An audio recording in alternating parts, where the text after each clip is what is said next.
Pulisic dentro, Rafa. Gol! Ebram! Gol! È l'azione più bella del mondo! È l'azione più bella! Hello everyone and welcome to another episode of the SempreMilan podcast. I'm your host, Oli Fisher, joined once again by Anthony Torgrud. What's up, guys? Glad to be back. Here we go. Yep. What are we on, 15th of July? It's now less than a week until the boys jet off to Singapore, I think it is first, for the start of pre-season. So we're getting there. Yeah, wow. Getting there. Yeah, I think our first game's on the 23rd or the 24th against Arsenal. So, like, it quickly 23rd. comes around. Oh, for me, 23rd. So, yeah, it'd be 23rd for you as well. Yeah, it would, because it's midday. Brilliant, by the way, because I, with respect to your country, hated the games in America because they'd be at when we played in California, it'd be like 4 a.m. here. Yeah, well, this game's at 7:30 in the morning for me, so which isn't as bad as 4 a.m. obviously. Yeah, and it's 12:30 for me, so yeah, covering it will be a blast. I say I won't watch it, but I will because I'll be up for work anyways, so I'll just it'll be more of an Arsenal hate watch than a Milan love watch. I got bad news for you. We're not going to win it because we don't have any new players yet. So yeah, we are going to talk about that. It's gone a little bit quiet on the mercato front. We hoped to have loads of different negotiations to talk about, and this player's close, and even some sales. I mean, we've got one, and we're going to talk just a little bit about Theo, because later in the week we are going to do a bonus pod about Theo Hernandez wrapping up his time at Milan. We think he's done 6 years with us, well over 200 games. Think he probably deserves a little bit of an all-in-one type thing, so stay tuned for that. Speaking of the Substack, I want to say thank you, as always, to our founding members, Des Windsor McGlynn, Tito Mac, Morris Pullman, Joey Gawler, Kemin, MJ, Mats, Luke Villano, Raul Escobar, Jack Carlo Fassi, Nasser, Merlin Finker, Derek Favretto, Havanli 13, Mike Schulz, JT Physio, Tourette, Marco Villela, Roberto Rancinos, Ken, Medicare, and Gianluca. Appreciate your support. And instead of me just saying we appreciate your support, we have something to show our support. We are running a giveaway. I'm going to try and share the screen, and I will also talk through it while, for those who are listening. So we have decided to say thank you for those who subscribe. We're on 200 paid members now. We're hoping that number keeps going up over time, but to be on 200 paid members is still brilliant, given that the team haven't been so good and everything. So yeah, as a bit of appreciation, we decided to do a giveaway. It will go into a random draw generator for those who are paid subscribers. And the winner will be able to pick the home, away, or third kit for the upcoming season. Obviously, the third kit isn't out yet and probably be released in August, but everyone's seen the pictures of it. So if that's what you want, can wait on and get that. And you can also have any printing that you might want, or customization, patches, whatever. We are not being stingy here. So yeah, that's it. I know we sometimes run giveaways on the main account, but we wanted to show a bit of appreciation for those who continue to support what we do over on the Substack. In terms of the other stuff that you could have got in the last week, and as a reminder, you can try a week for free. The most recent pub chat from Lorenzo and Stefano was about fullback fixes, the players that we've been linked with for both the left and right back position. We're going to speak a little bit about that as well today. Their favoured targets and the players that we've been linked with that perhaps aren't as good.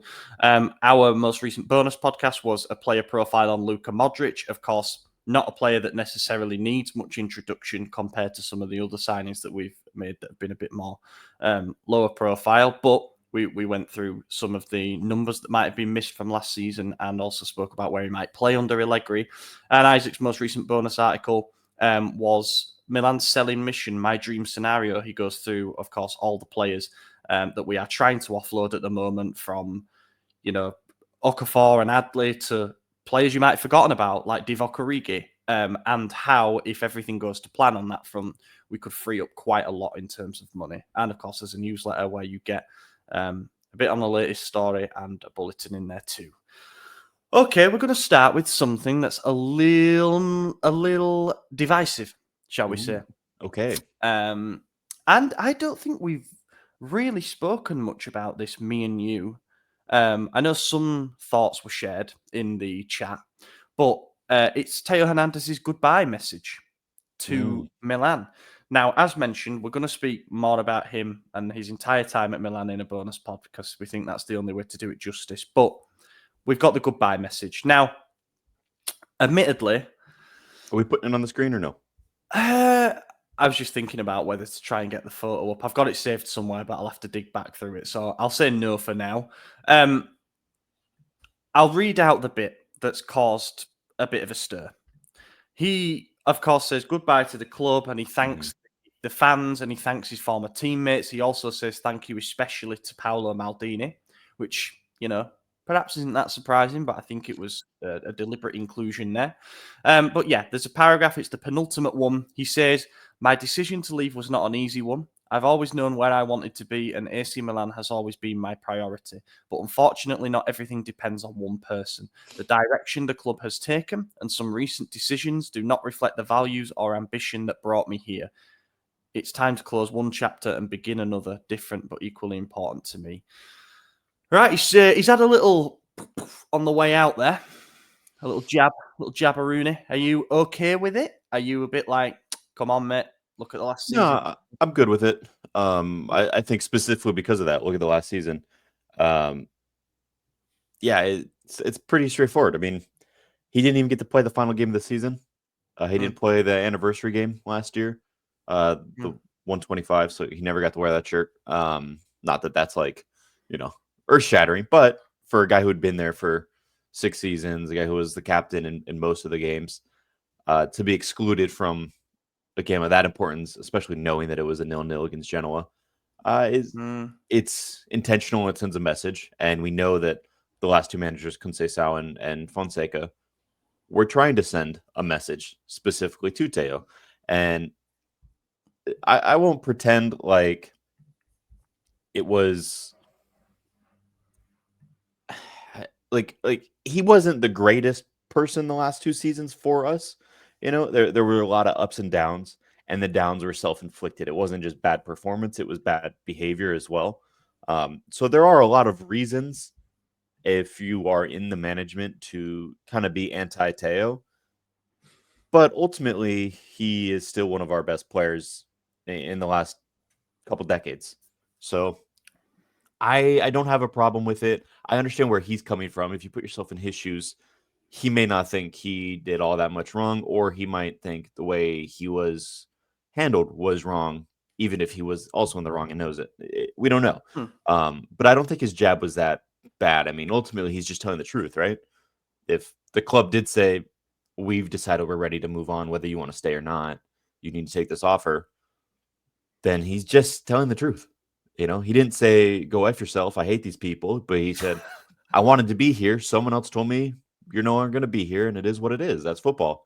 And yeah, it's true. It is what it is. I mean, we saw how they treated Maldini. Obviously, everyone's going to kick off in the comments now because I'm saying that, but it's not like this management has any room to speak about goodbye messages and how people are treated, right? Like they have a history of sending people out on bad terms. What they call it, an Irish goodbye, I think. Yeah, something like that. Do it unceremoniously out the door. And I think including Maldini in his goodbye message wasn't even as pointed as some might think it is. We know that Maldini was the reason he came. We know that he went to Ibiza where Theo was on vacation and sat with him and convinced him and brought him in and took him under his shoulder and basically raised him his first couple seasons with us. So yeah, I would be confused if he didn't include him. Yeah, me too. To take a jab at the management, that's fine. Yeah, I think I've seen probably I've seen more of a positive than a negative reaction to it. And I agree with everything that you've just said there. First of all, it's his right to do that. He has clearly been pushed out of the door. I think you could almost pick it apart line by line, and everything within it has got its own bit of subcontext. So, for example, the bit about where he says, "I know what my priority was. My priority was always to stay." Okay, well, why did you demand 8 million a year then? Why didn't you sign the offer that was on the table? Like you can pick about each bit of it. Yeah. You said he's telling the truth. He's telling his truth. Exactly. Which I hate saying that, like my truth and stuff like that. But he's telling his side of the story, right? Mm-hmm.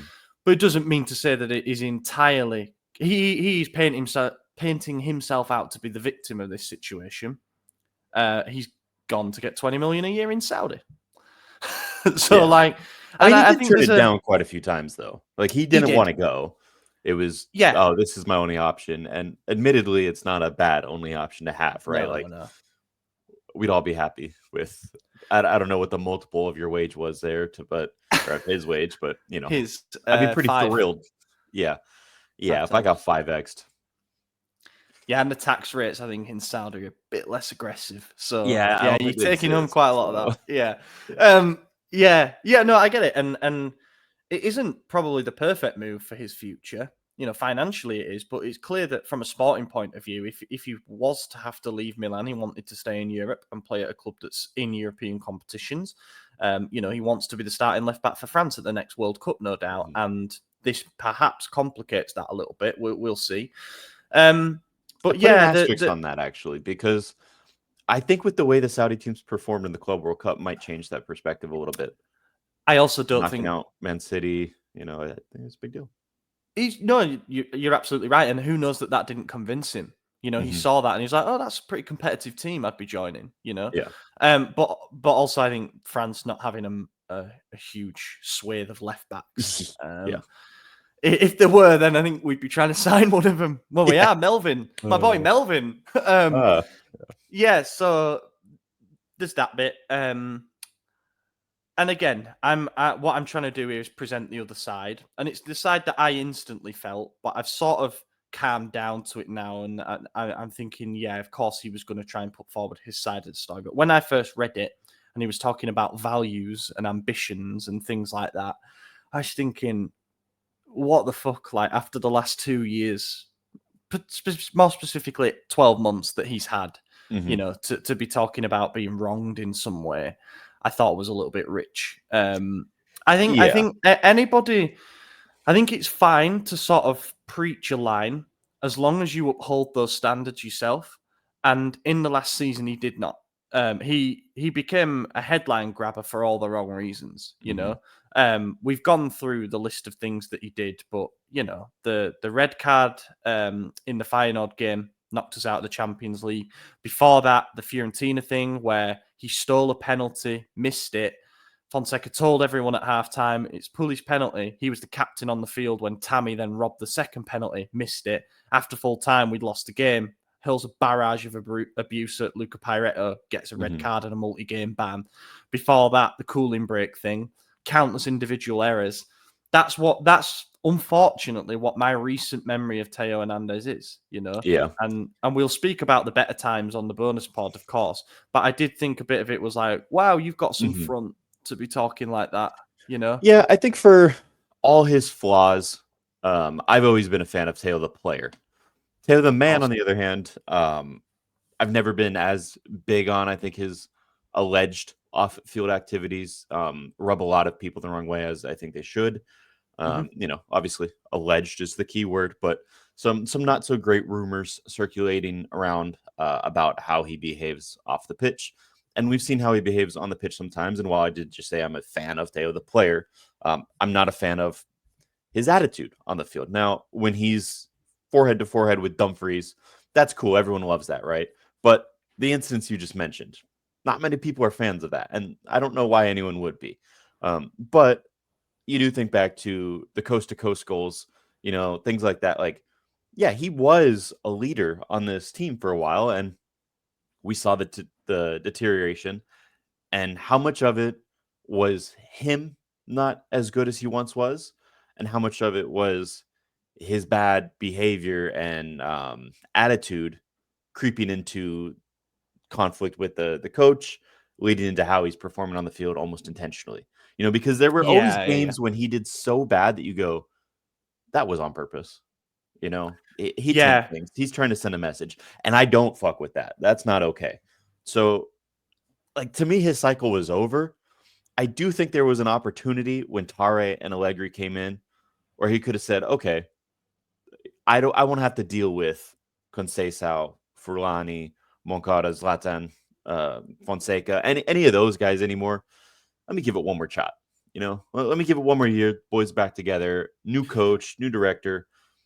And I wanted him to take that because I think he still has that guy in him who we all were like, this is the best in the world. I think there's a bit of him still there. But if he felt he had to leave, that's not a player you want to keep anyways. No. So, I'm okay with the departure. I'm okay with his message because he was mistreated. I also think some of it was his fault, a good portion of it. But again, he's telling his side.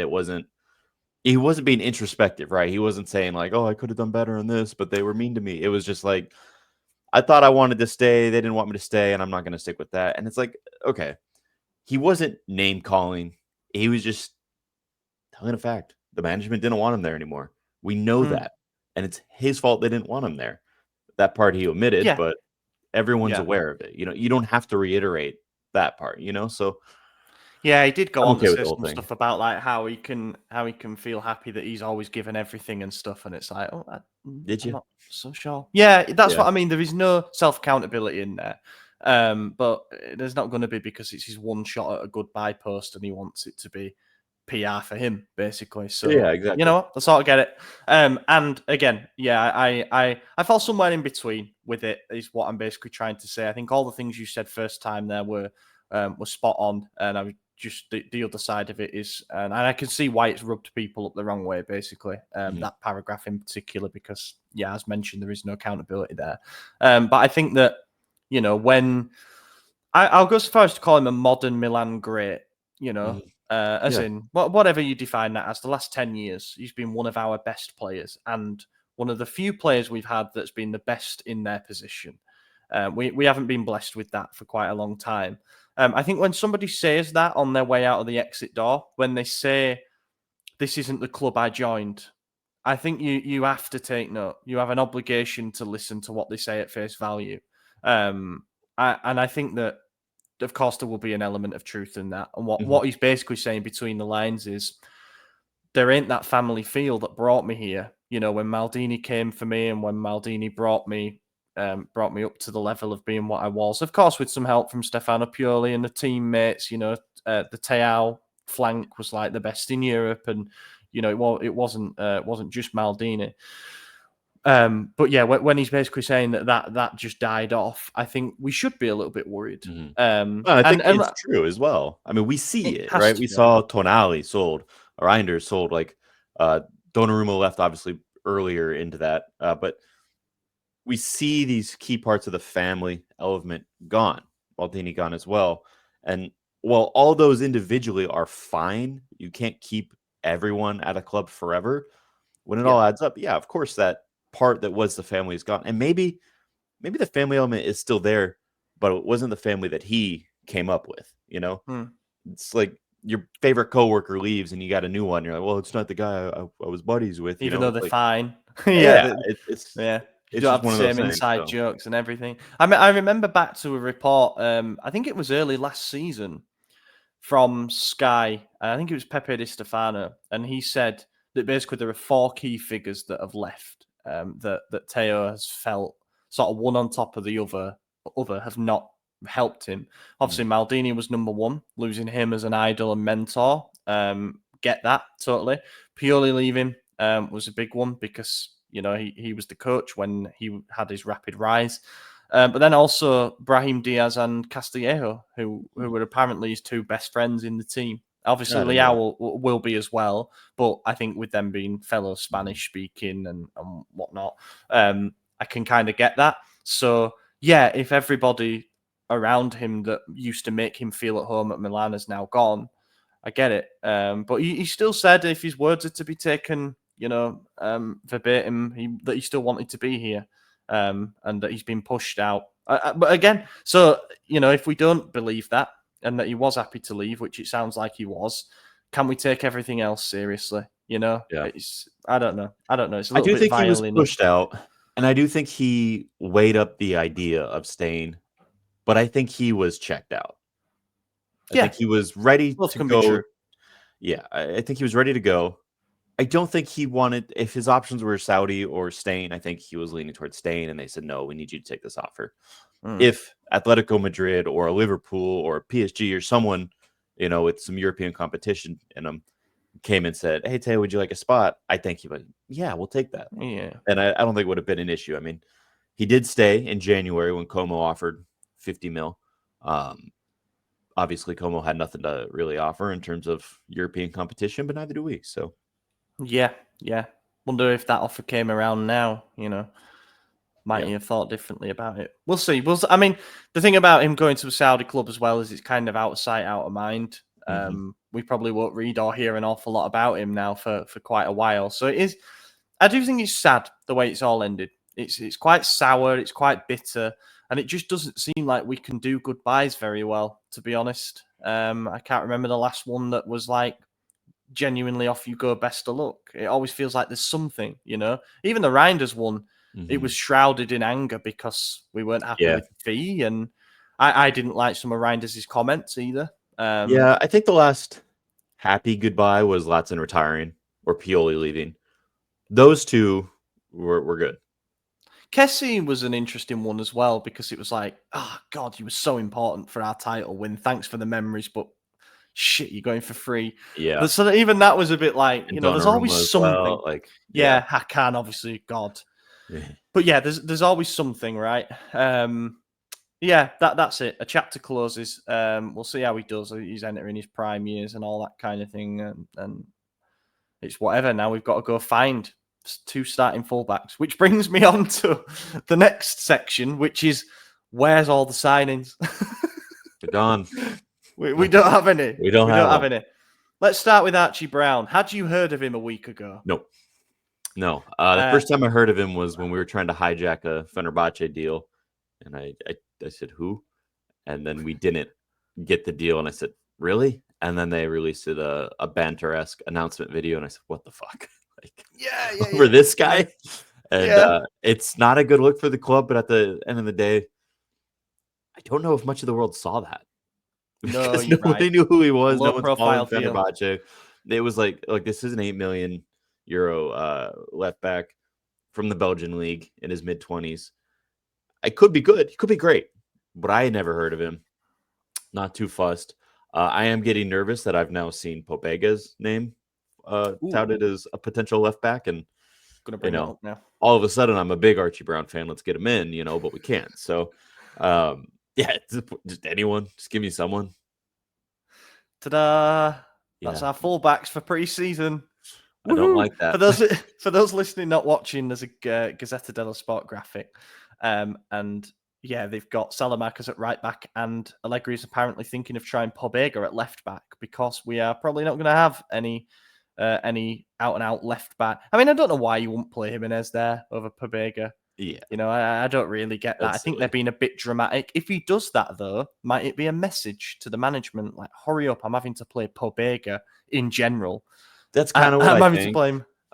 Because Allegri wouldn't have come in if they said, "You're not going to get any signings, and we're going to sell our best players. Can you do it?" He'd say, "No, thanks. I'm good. I'm not going to hurt my reputation by going to that." So he's been promised something, and he's got to be getting kind of irritated, like, "Oh, this Jashari guy's taking forever. Where's my left back? Where's my right back? Do I need to contact Calabria and say, hey, I know you're still a free agent. Come back?" Like DeShiglio. Yeah, exactly. The first week we were linked to Cambiaso. Everyone was thrilled. Everyone was happy. And then obviously he's too expensive, which is fine. I don't expect us to drop 40 mil on a left back, but I do expect us to spend something,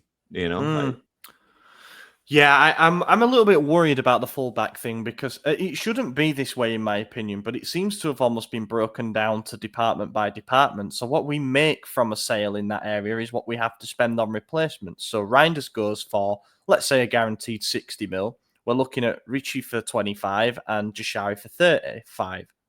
35, and Modric on a free.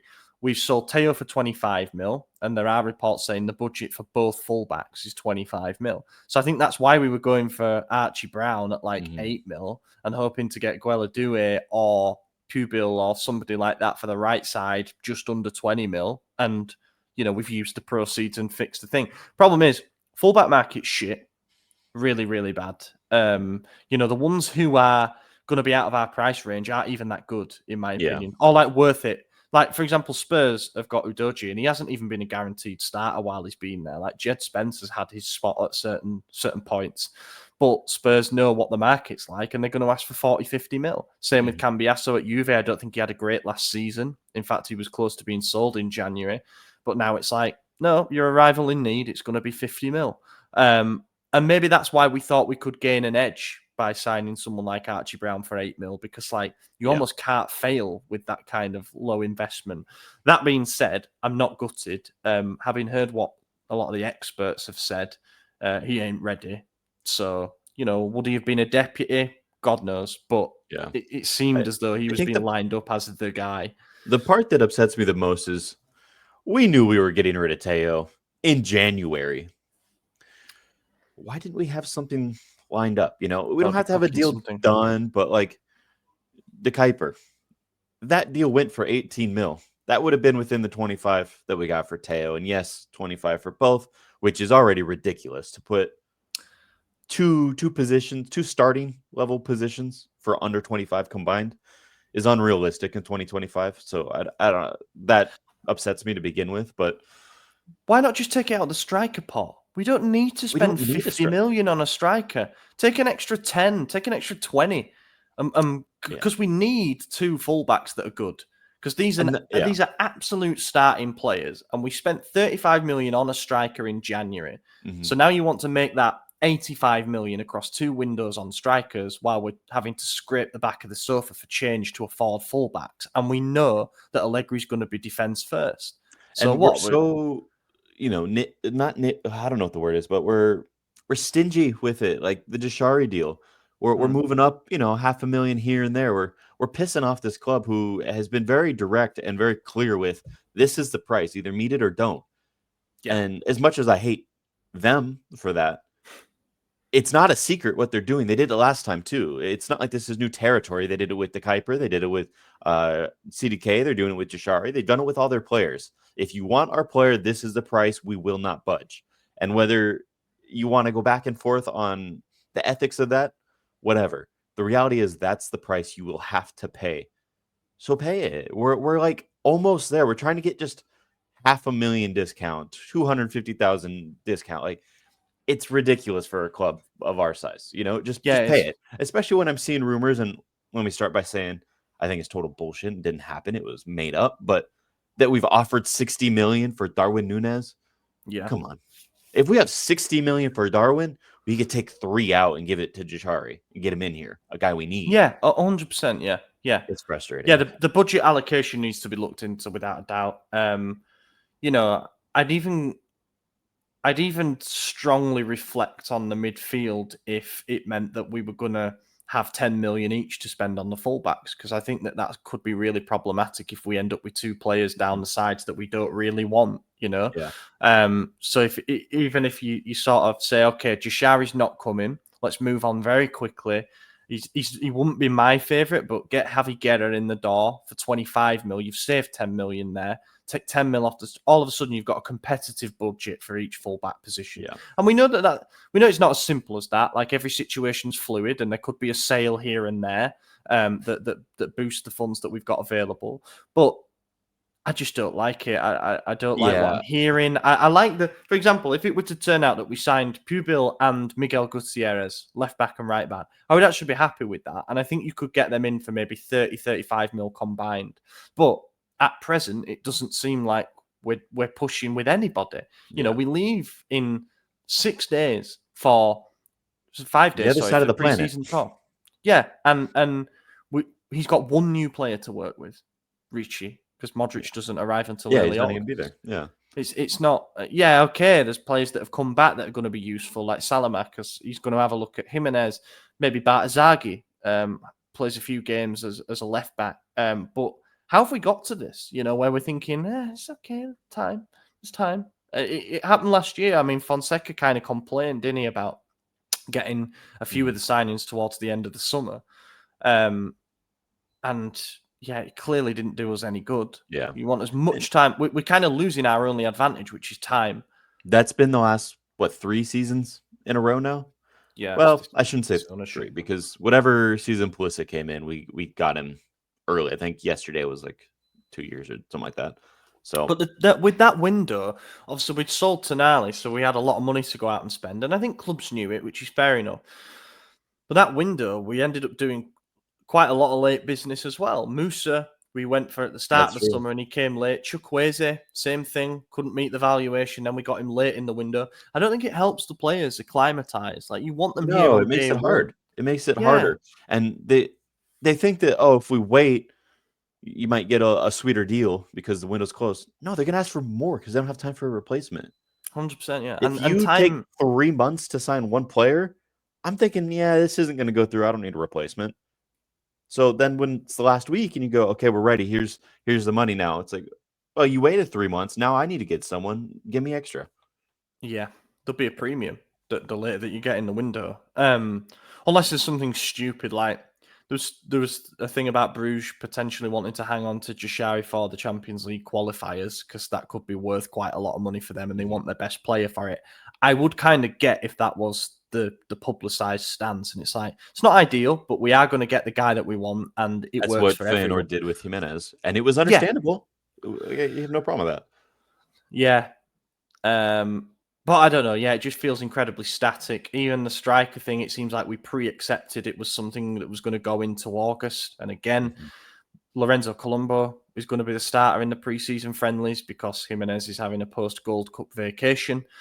That's not ideal. I don't think Yeah. anybody would want. I know preseason results aren't important and stuff, but No, but the preparation game time time is. is. Exactly. Yeah. The whole reason we got Allegri in day one was so that he could have time and build with these Mm. guys. And what's the point of that time if he's building with the backups, the third string players, Mm-hmm. You got to get the new people in. Like obviously you're going to have stars on vacation. We know that. That's how it always is every year. But to not have any fullbacks, to have 3 midfielders, 1 striker who will be third string, like there's some issues there. And Yeah. that's why I'm getting a little nervous about like wanting to sell guys like Okafor who could just be the backup. Like that solves that Yeah. issue. Okay, now let's move on. Now we just saved all that budget. Get the fullback in. Like Hmm. at what point do we realize that our budgets that we've set are not high enough for the market? If you say I have $200 and that's the most I'll pay for a Rolex, you're not getting a Rolex. Like, You get a fake there's a one. set price. Yeah, exactly. Yeah. You're gonna Get get an Archie someone Brown. who might make you think you got something good, but it's not. So it's a fool's errand. We need to just accept that the market is at a higher rate, and the fact that we are now out of our FFP settlement. We now have the 3rd consecutive positive budget. We know that we can go negative this year by quite a margin. Why don't we move it a little bit? We have room to do that. And I'm not saying 60 mil on Cambiaso, but maybe we spend more than 8.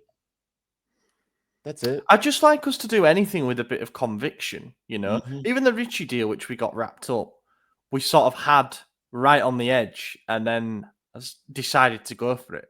Yeah. Like that had clearly been lined up way ahead of time, and we didn't even know if we wanted to put it over the line or not.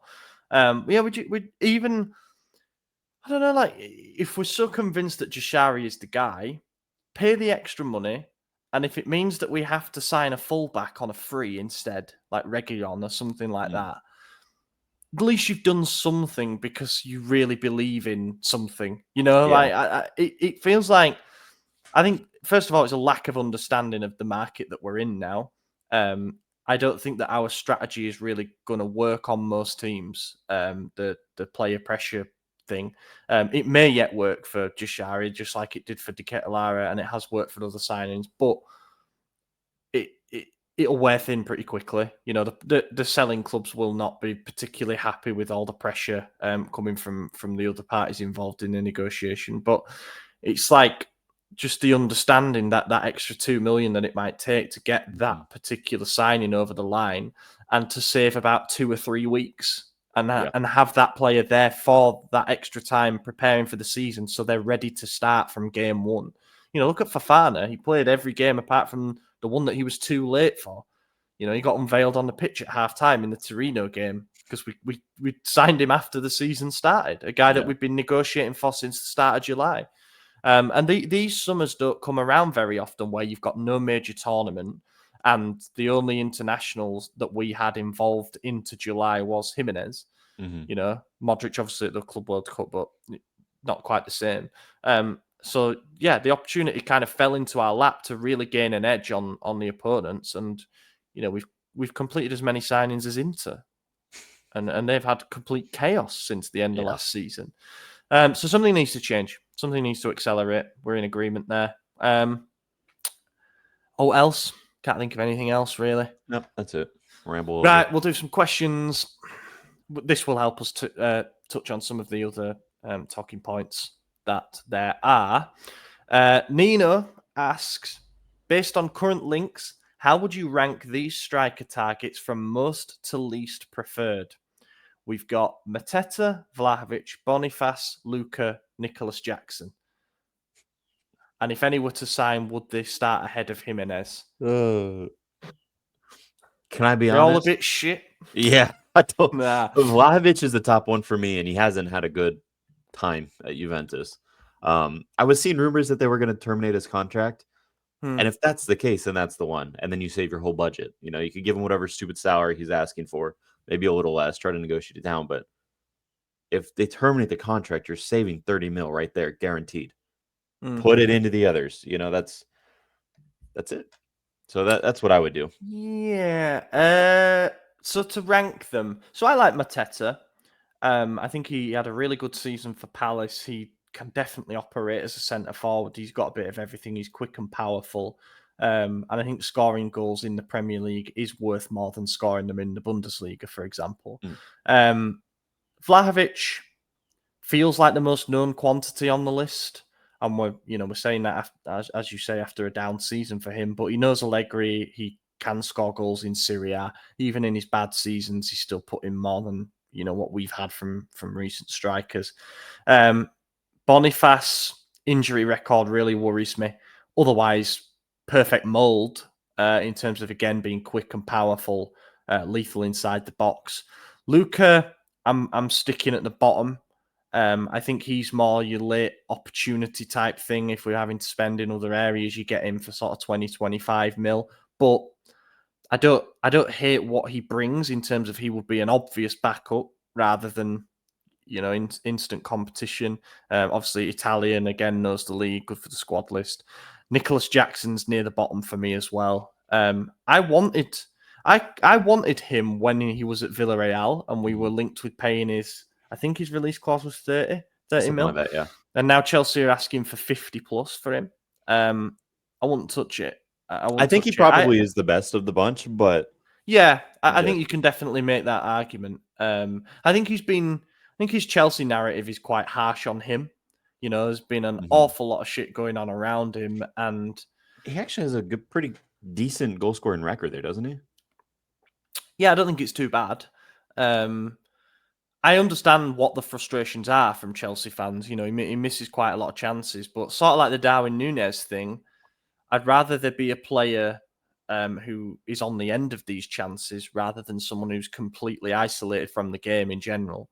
And I do think he would offer something very different to what Jimenez does, just as Boniface would, just as Mateta would, just as Vlahovic would.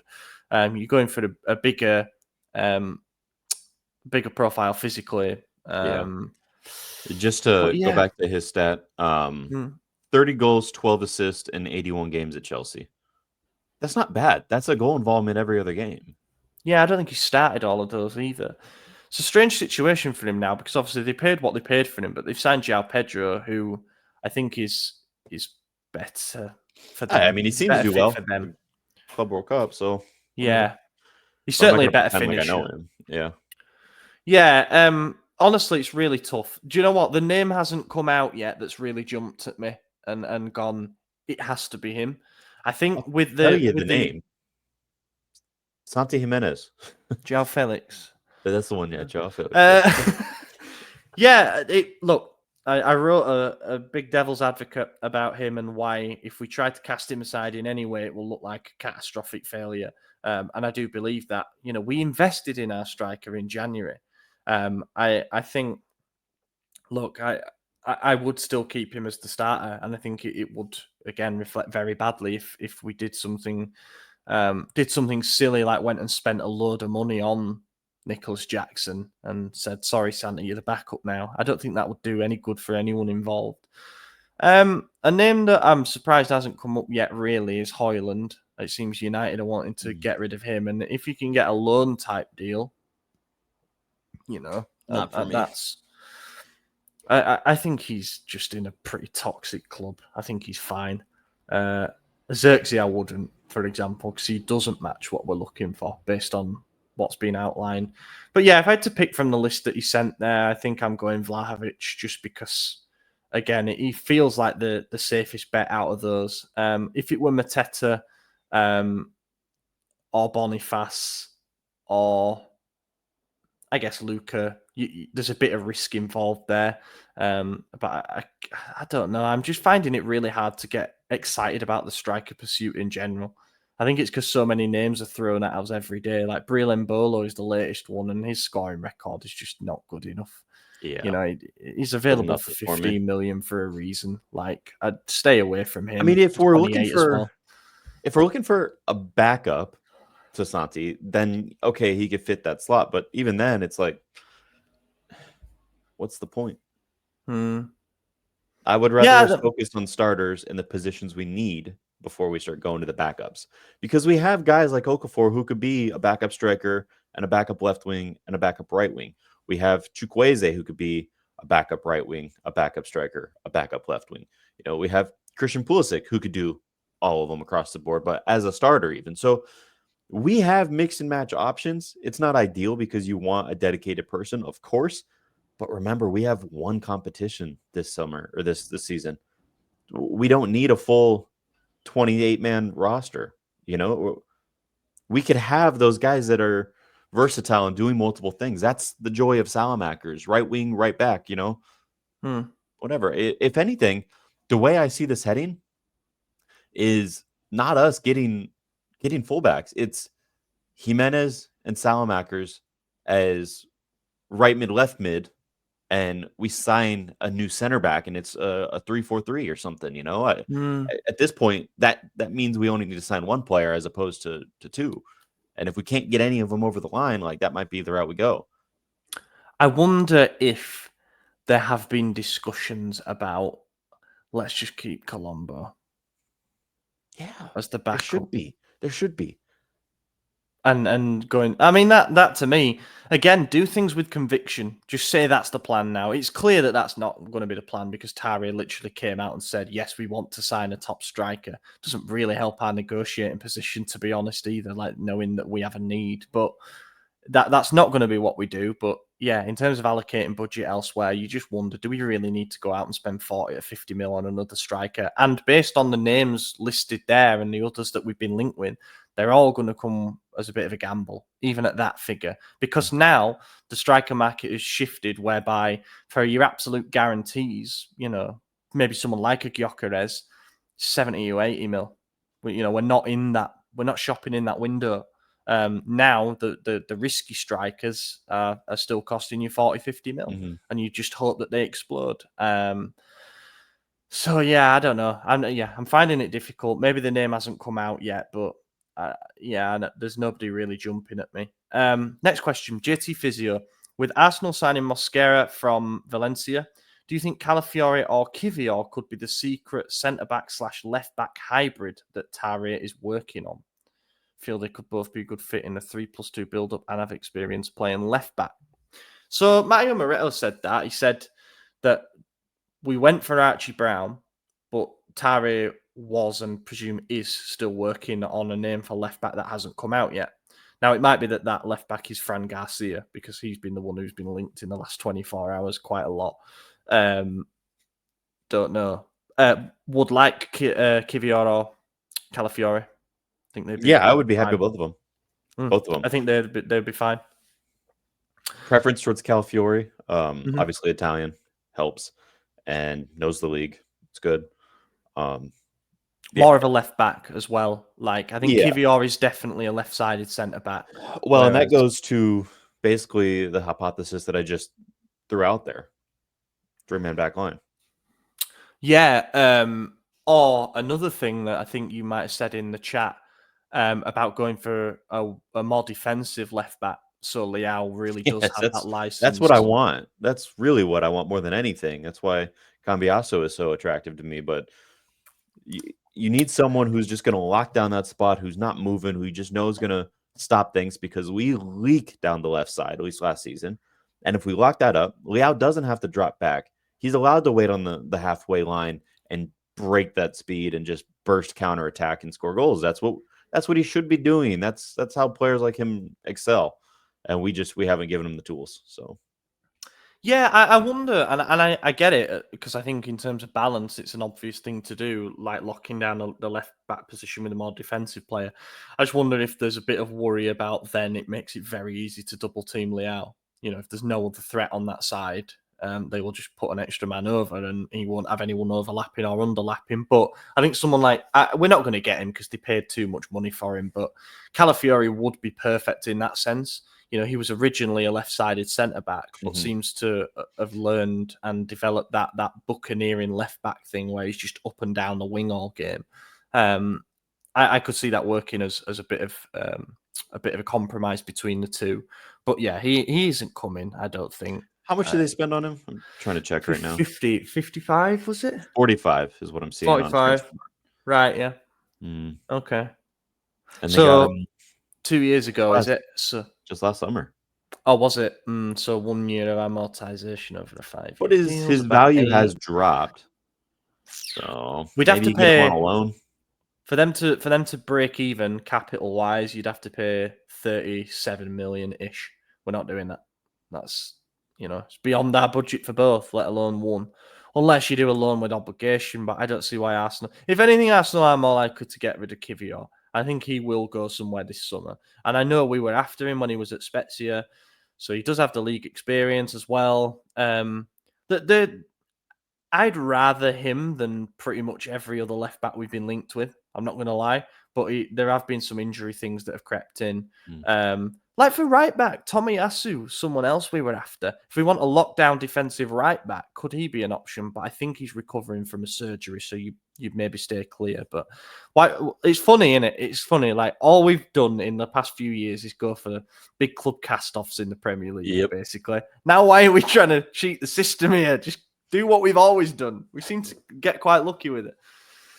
Fran Garcia, yeah, he's the latest one. Don't mind him. Anyone coming from Real Madrid who's played quite a few senior games must have something about them, and I think there'd be an interesting.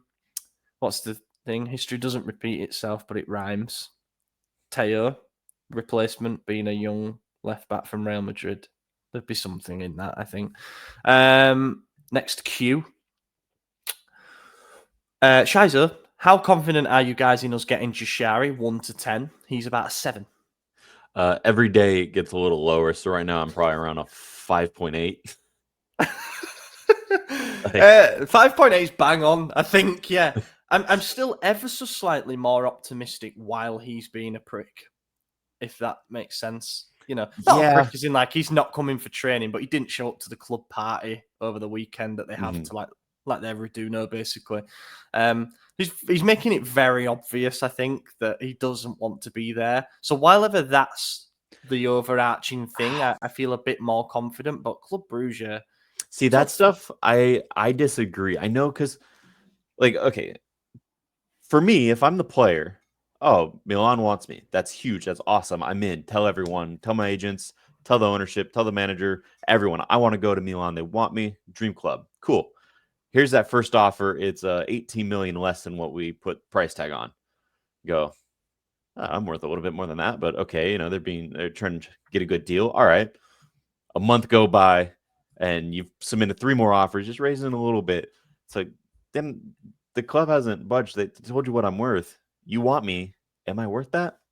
And then they go, hey, Bruges being a little difficult.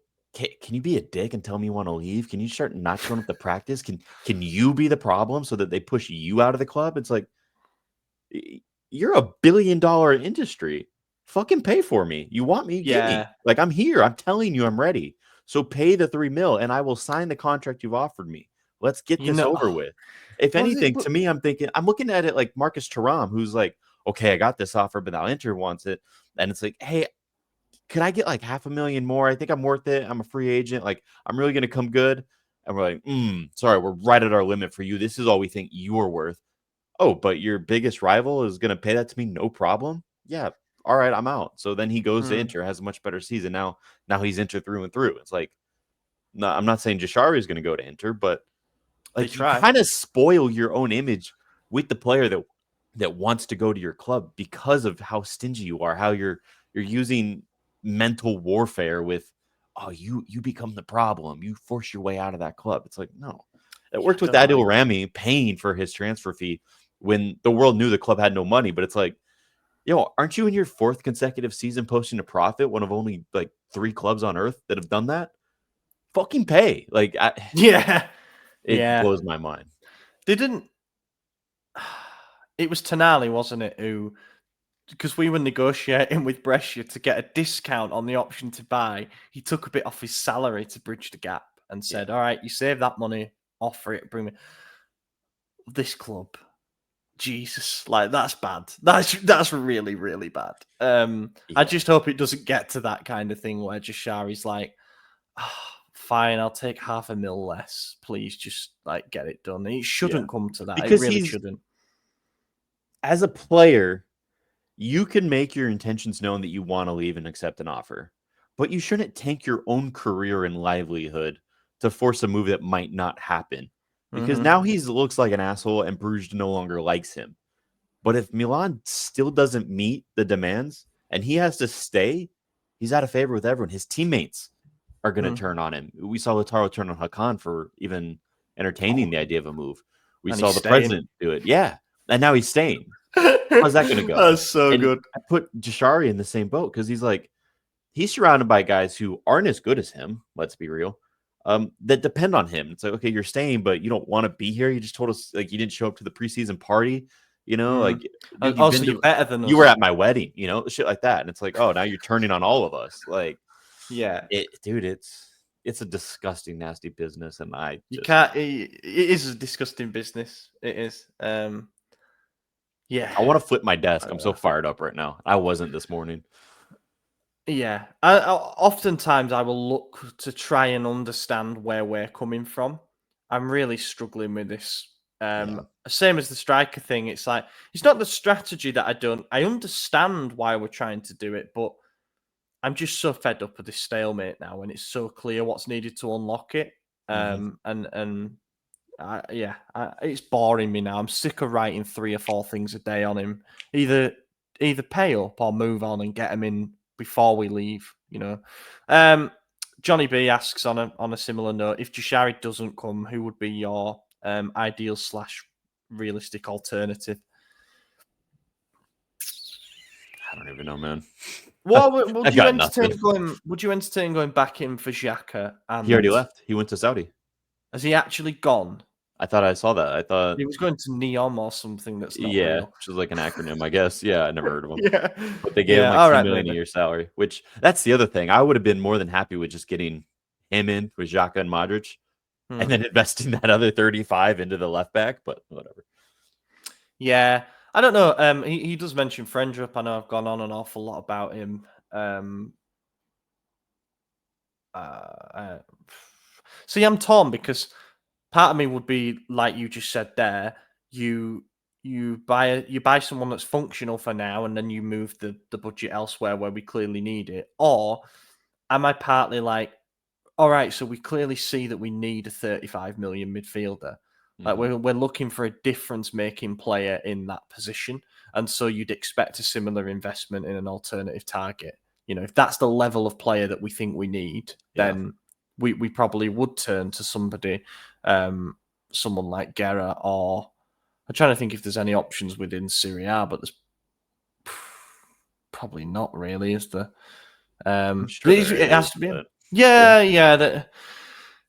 There probably is. That there'd be options in the Premier League as well. Chelsea have an abundance of midfielders, just give them a ring again. Although I don't think we'll be doing that for a while after the way the Maignan thing played out. Let's end with something a bit less frustrating and a bit more positive from Kieran. If you could only eat one meal for the rest of your life, what would it be? Pizza. I'm a child. Just schifo. Oh, you got your pizza oven now. How's that going? Yeah, it's a lot of fun. I'm eating a lot of pizza, so mission accomplished. How many did it take for you to get it right? Was it about 3 and then you had it nailed? I don't know if I had it nailed because I the next one I fucked up. So the semolina flour that you got to put so it doesn't stick to the peel or whatever.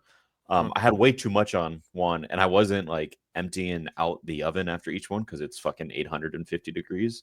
Not put my hand in that, But we had made so many that all the semolina was piling up and burning. And after one I put in there, and I'm like, oh, there's a little bit of smoke in here, and I look, and inside the whole oven's just a fire. And so I had to like turn it off. But it takes a couple hours to cool down because it's so hot.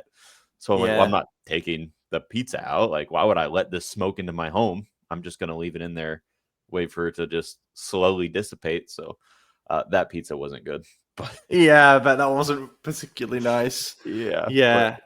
But, I would like one, to be honest. I think Madison texted me that day and he goes, "Send me the link." I'm like, all right. So I knew he'd be all over that. Of course. Yeah. And broil it.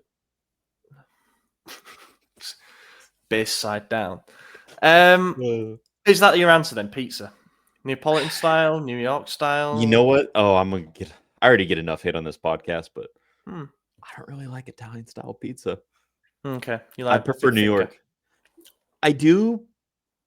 Like, I like Detroit and I like New York, but I don't like Chicago. I don't fuck with that.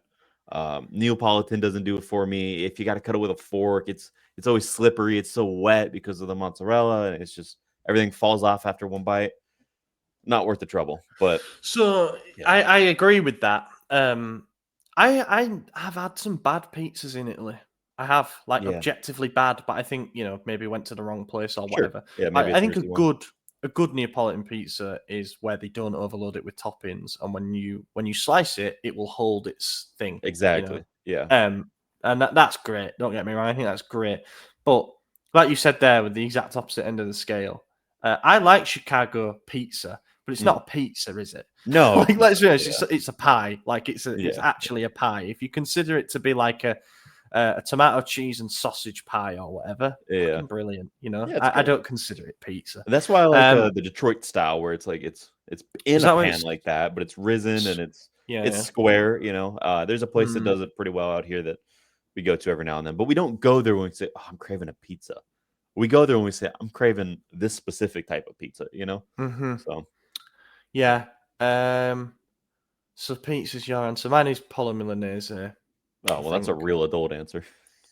No, but when you think about it, it's a bit of spaghetti and some, breaded chicken, tomato, giant chicken tender. It's not good for you at all, but it's bloody lovely. I think that would be my answer. As a main course, as a dessert, it would be a really well-made tiramisu. I never used to like tiramisu at all. About 2 years ago, got into it and was like, "Yeah, this is heaven." So my go-to dessert's always cheesecake. Any way you want to make it, I'll eat it. But my latest fixation has been banana pudding with no wafers in it. Oh my fucking god! Kill me! It's so good. You had banoffee pie before? Banoffee? Banoffee, yeah, it's banana toffee. I don't know what your thing would be. It's nice because you get like the. It sounds good. That is nice. I had the last cheesecake I had, I think, was like a billionaire style, like a caramel with biscuit on top. Yeah. Sensation. Yeah, we do bun cakes as well. Those are nice, little guys. Yeah, let's wrap it up there. But I'm starving, man. I know I've got some ice creams in the fridge. I think they'll be getting a freezer. They'll be getting a look soon. We'll wrap it up here. Thank you very much for listening, everybody. Apologies we haven't got much to bring you in terms of actual action, but hope you enjoyed our ramblings for an hour anyway. We'll be back later in the week for a bonus pod, back early next week for the main podcast. Find me on Twitter at Ollie Fisher. AJ, cheers. Yes. Have a good week.